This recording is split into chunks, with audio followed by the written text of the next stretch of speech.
Lanjut ke katrol jenis kedua, yaitu katrol bebas atau katrol bergerak.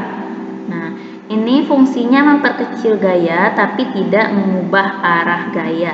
Nah, contohnya pada katrol untuk mengangkat peti kemas. Nah, di pelabuhan ya.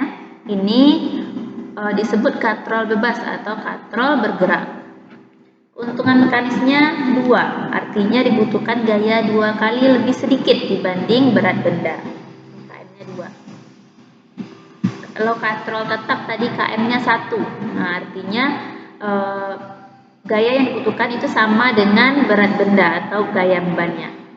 Oke, contohnya ini 100 Newton. Nah, kalau kita menggunakan katrol bebas atau katrol bergerak, gaya yang kita butuhkan untuk memindahkan atau mengangkat benda sebesar 100 Newton itu hanya setengah kalinya. Berarti FK-nya hanya 50 Newton. Nah, itu artinya. Makanya disebut KM-nya 2 kali. Kenapa? Karena butuh gaya 2 kali lebih sedikit. Nah, itu untuk katrol bebas atau katrol bergerak. Lanjut ke katrol majemuk. Nah, kenapa disebut katrol majemuk? Ya, karena dia menggunakan katrol yang banyak. Fungsinya ini selain memperkecil gaya, ini juga bisa mengubah arah gerak benda. Nah, di sini FB, gaya beban atau berat bendanya, di sini FK.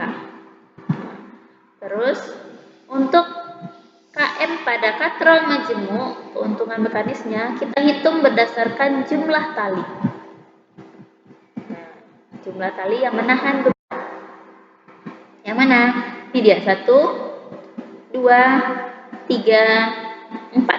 Nah, kalau katrolnya bentuknya seperti ini, berarti jumlah KM-nya 4 kali. Nah, kalau di sini kita juga mengangkat beban yang 100 Newton. Nah, berapa butuh kuasanya? Masukkan angkanya. Jumlah tali tadi ada 4. Nah, 1/4 kali 100. Jadi FK-nya 25 Newton. Nah, jadi untuk mengangkat beban sebesar 100 Newton hanya butuh gaya sebesar 25 Newton saja. Artinya apa? 4 kali lebih sedikit gaya yang kita butuhkan untuk mengangkatnya.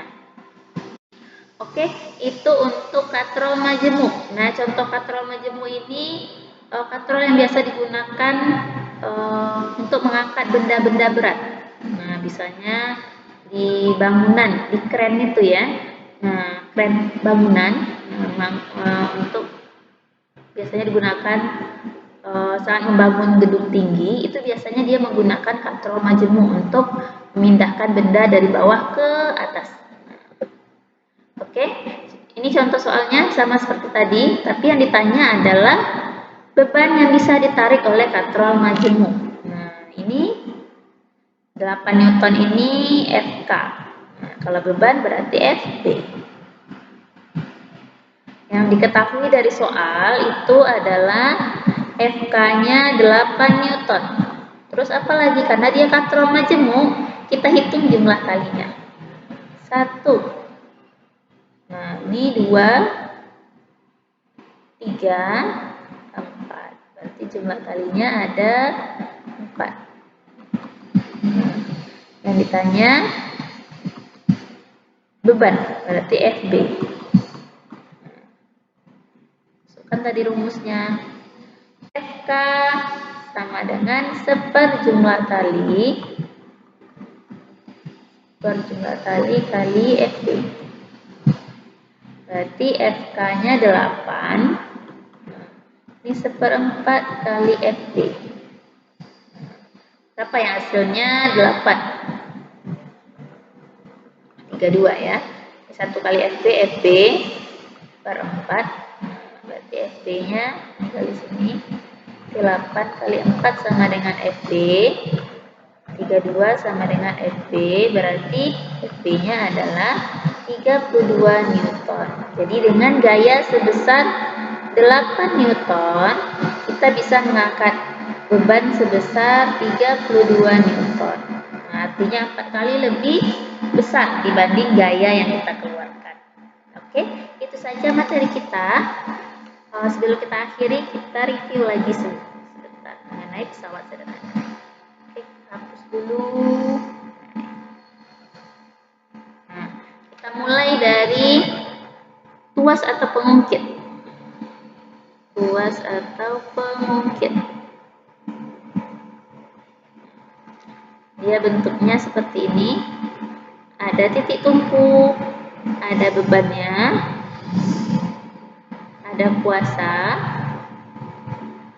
ada jarak antara titik tumpu dengan beban itu disebut LB. Titik tumpu dengan kuasa itu LK.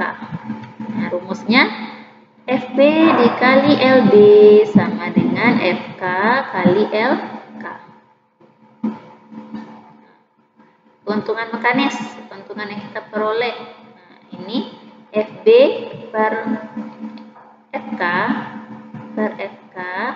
atau KM sama dengan LK per LB. Ini untuk tuas atau pengungkit. Tuas tadi ada 3 jenis, tuas jenis 1 titik tumpu di tengah, tuas jenis 2 bebannya di tengah, tuas jenis 3 kuasanya yang di tengah. Lanjut ke bidang miring. Bidang miring dia bentuknya seperti ini. Ini ada bendanya. Nah, benda itu disebut FB. Terus gaya yang kita keluarkan FK. Ada H, tinggi bidang miringnya. Ada L, panjang bidang miringnya. Rumusnya FB kali kali H. FB kali H sama dengan FK dikali L. Nah, kalau KM-nya L per H. Oke, lanjut ke katrol. Kalau katrol yang pertama, katrol tetap.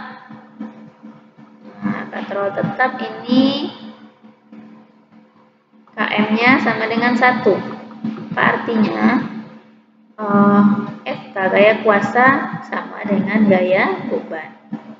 Ada katrol bergerak.